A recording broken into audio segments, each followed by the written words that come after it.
आज का हमारा यह वीडियो कक्षा 10वीं के नवंबर महीने के असाइनमेंट 3 पर है। तो चलिए स्टार्ट करते हैं। तो इसमें जो पहला प्रश्न है, रमेश ने एक बैंक में 200 रुपये प्रति माह की दर से 5 वर्ष के लिए आवर्ती जमा खाता खोला।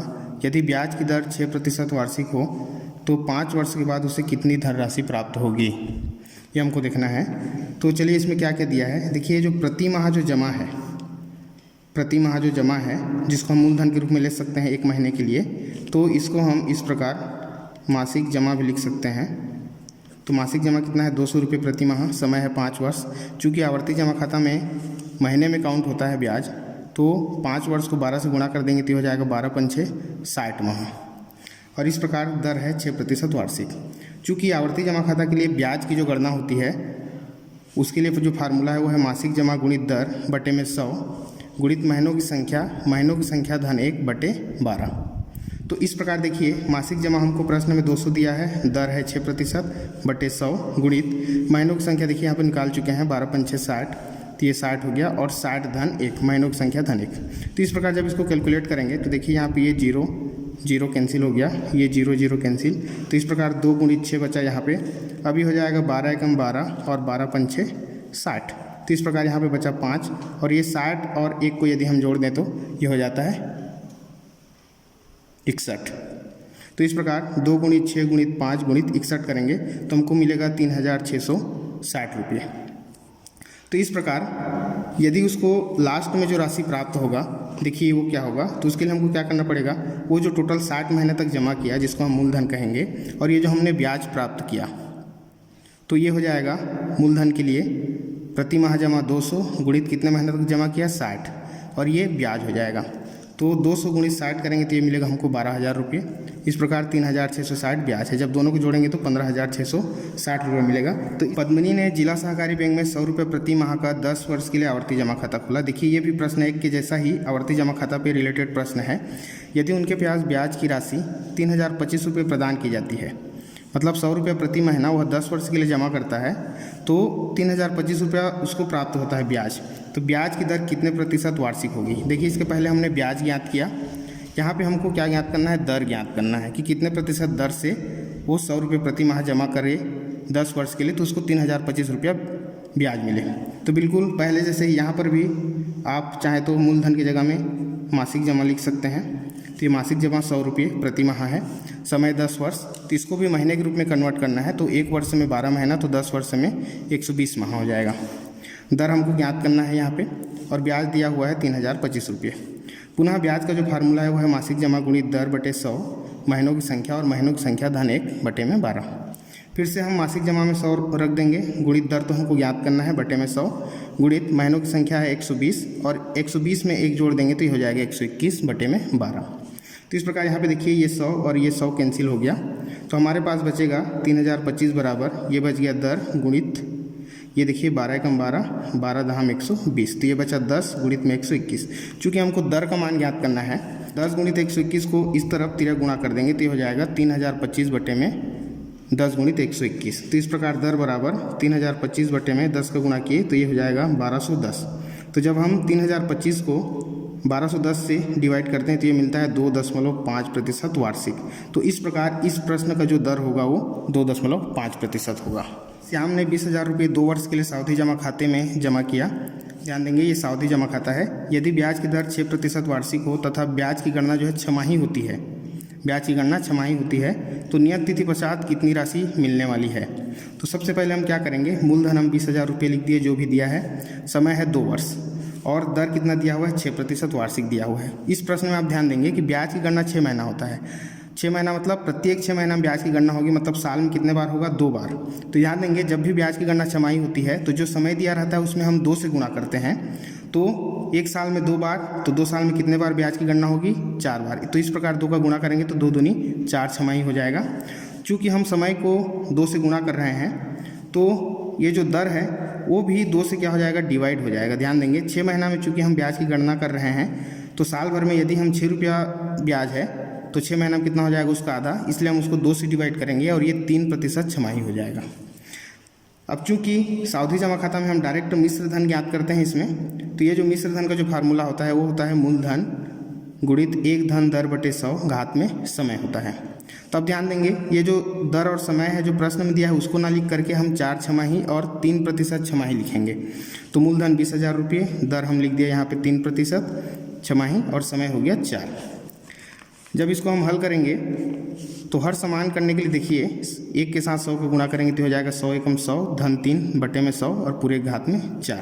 तो इस प्रकार 100 और 1 को जोड़ दिए तो यह हो गया 103 घात में 4 बराबर 20,000। मूलधन को हमने लिख दिया 20,000, चूँकि घात 4 का मतलब होता है 4 बार गुणा, तो इस प्रकार 103 बटे 100 को हमने 4 बार गुणा किया। अब यहाँ पे देखिए 1 2 3 4, 4 जीरो कैंसिल हो रहा है, उसी क्रम में नीचे में भी 1 2 3 4, तो जो अंश में बच गया हम उसको लिखेंगे अगला स्टेप में। तो 2 गुणित 103 गुणित 103 गुणित 103 गुणित 103, यदि इतने का हम गुणा करते हैं तो हमको यहाँ पे मिल जाएगा इस प्रकार, इकाई दहाई सैकड़ा हज़ार 10,000 लाख 10 लाख करोड़ 10 करोड़, तो हो जाएगा 22,51,01,762 बटे में देखिए ये 4 जीरो, तो 10,000 से डिवाइड करेंगे तो जीरो वाले वैल्यू से डिवाइड करने का मतलब क्या है, दाईं तरफ से हम कितने स्थान बाईं की ओर चलेंगे। तो देखिए 4 जीरो है तो इस प्रकार 4 जीरो हम 1 2 3 4 अंक के बाद हम दशमलव लगा देंगे। तो इस प्रकार हमको जो लास्ट में जो राशि मिलने वाली है परिपक्वता के पश्चात वो होगा 22,510 रुपये। इसी क्रम में त्रिकोणमिति का अगला प्रश्न है कि सिद्ध कीजिए साइन थीटा अपॉन में 1 plus cos theta plus 1 plus cos theta upon sine theta equal to 2 cosec theta होता है। तो इसको सिद्ध करने के लिए हम पहले बाएं पक्ष से लेकर चलेंगे हम। तो बाएं पक्ष में देखिए sine theta upon 1 plus cos theta plus 1 plus cos theta upon sine theta, दोनों का हर देखिए यहाँ पे अलग अलग है। हम क्या करेंगे, हर समान करने के लिए पहले गुणा करेंगे, तो हमेशा दाएं से गुणा करते हैं। तो इस साइन थीटा का दोनों के साथ गुणा और 1 प्लस कॉस थीटा का इन दोनों के साथ गुणा करेंगे। तो जैसे ही गुणा करेंगे देखिए ये sine theta into sine theta sine square theta हो गया, और 1 प्लस कॉस थीटा के साथ करेंगे तो 1 plus cos theta into sine theta. उसके बाद 1 प्लस कॉस थीटा का इस 1 प्लस कॉस थीटा के साथ गुणा करेंगे तो ये 1 प्लस कॉस थीटा घात में 2, और हर में गुणा होगा तो 1 plus cos theta into sine theta. अब देखिए दोनों का हर यहाँ पे समान हो गया है, एक साथ ले लेंगे। एक साथ लेते ही हम प्लस के साथ अंश को जोड़ेंगे तो यहाँ पे देखिए a प्लस बी का होल स्क्वायर, यहाँ पे फार्मूला लगाएंगे तो ये हो जाएगा a square plus B square plus 2ab। ध्यान देंगे a square plus B square plus 2ab, और उसके बाद साइन स्क्वायर और कॉस स्क्वायर को हम एक साथ लिख रहे हैं ताकि इसके जगह हम क्या रख सकें, 1 रख सकें, क्योंकि त्रिकोणमितीय सरलसमीका से इसका योग कितना होता है, 1 होता है। तो इस प्रकार 1 और 1 जुड़ के कितना हो गया, यहाँ पे 2 हो गया, और ये कॉस थीटा, दोनों में 2 देखिए कॉमन है, जैसे ही कॉमन निकालेंगे क्या बचेगा 1, और यहाँ पे कॉस थीटा बटे में 1 plus cos theta sine theta हमको लेते चलना है। अब देखिए ये 1 plus cos theta 1 plus cos theta cancel हो गया, क्या बचेगा 2 अपॉन साइन थीटा, और 1 अपॉन साइन थीटा क्या होता है, कोसेक होता है, ये कोसेक का प्रतिलोम है। तो इस प्रकार इस प्रश्न का हमको दायां पक्ष मिल जाएगा। अगला जो प्रश्न है हमको समीकरण हल करना है कॉस थीटा अपॉन में 1 minus sine theta plus cos theta upon 1 plus sine theta equal to 4। तो यहाँ पे देखिए समीकरण में चूंकि दोनों पक्षों को लेकर चलना रहता है हमें, और दोनों में देखिए कॉस थीटा कॉमन है, हम सबसे पहले कॉस थीटा कॉमन निकाल लेंगे। कॉमन निकालेंगे तो 1 minus sine theta plus 1 plus sine theta बचेगा। देखिए दोनों परिमेय संख्याएं और हर अलग अलग है, हर समान करने के लिए पहले हम क्या करेंगे, गुणा करेंगे, तो हो जाएगा 1 प्लस साइन थीटा अपॉन में, चूँकि ये देखिए a minus B A plus B, तो फार्मूला क्या देगा, देखिए हम क्या जानते हैं a plus B into A minus B बराबर हम जानते हैं ए स्क्वायर माइनस बी का स्क्वायर। तो इस प्रकार 1 के जगह ए है और बी के जगह में साइन है, तो ये ए स्क्वायर माइनस बी स्क्वायर हो गया। उसी क्रम में 1 माइनस साइन थीटा का आंसर के साथ गुणा करेंगे तो ये हो जाएगा 1 माइनस साइन थीटा अपॉन में 1 माइनस साइन स्क्वायर थीटा। अब देखिए दोनों का हर समान हो गया, ये देखिए दोनों का हर समान हो गया, हर समान होते ही हम अंश को जोड़ देंगे। तो यहाँ पे देखिए ये प्लस साइन थीटा और ये माइनस साइन थीटा कैंसिल हो जाएगा, हमारे पास बचेगा 1 प्लस 1 और ये जुड़ के 2। चूँकि 1 माइनस साइन स्क्वायर थीटा का मान क्या होता है, कॉस स्क्वायर थीटा। देखिए पहला जो सर्व समीका है sine square theta plus cos square theta equal to 1, तो हम लिख सकते हैं cos square theta equal to 1 minus sine square theta. तो इस 1 माइनस साइन स्क्वायर थीटा की जगह हम क्या रख दिए, कॉस स्क्वायर थीटा। अब यहाँ पे देखिए ये कॉस थीटा अंश में और एक कॉस थीटा हर में, दोनों कैंसिल, तो क्या बचेगा केवल 2 upon cos theta equal to 4। चूँकि हमको थीटा का मान ज्ञात करना है, ये समीकरण है त्रिकोणमिति का, तो कॉस थीटा को हमने त्रियक गुणा किया और 4 को इधर त्रियक गुणा किया, तो ये 2 के बटे में आ गया, और इसको कैंसिल करेंगे 2 एकम 2 और ये 2 दूनी 4। तो इस प्रकार कॉस थीटा बराबर कितना बच गया, 1/2। अब ध्यान देंगे त्रिकोणमिति टेबल में कॉस थीटा के कौन से वैल्यू में आपको 1/2 मिलता है, वो मिलता है 30 डिग्री में। तो इस प्रकार कॉस कॉस कैंसिल, तो थीटा बराबर 30 डिग्री हो जाएगा। तो ये इस प्रश्न का हल हो जाएगा।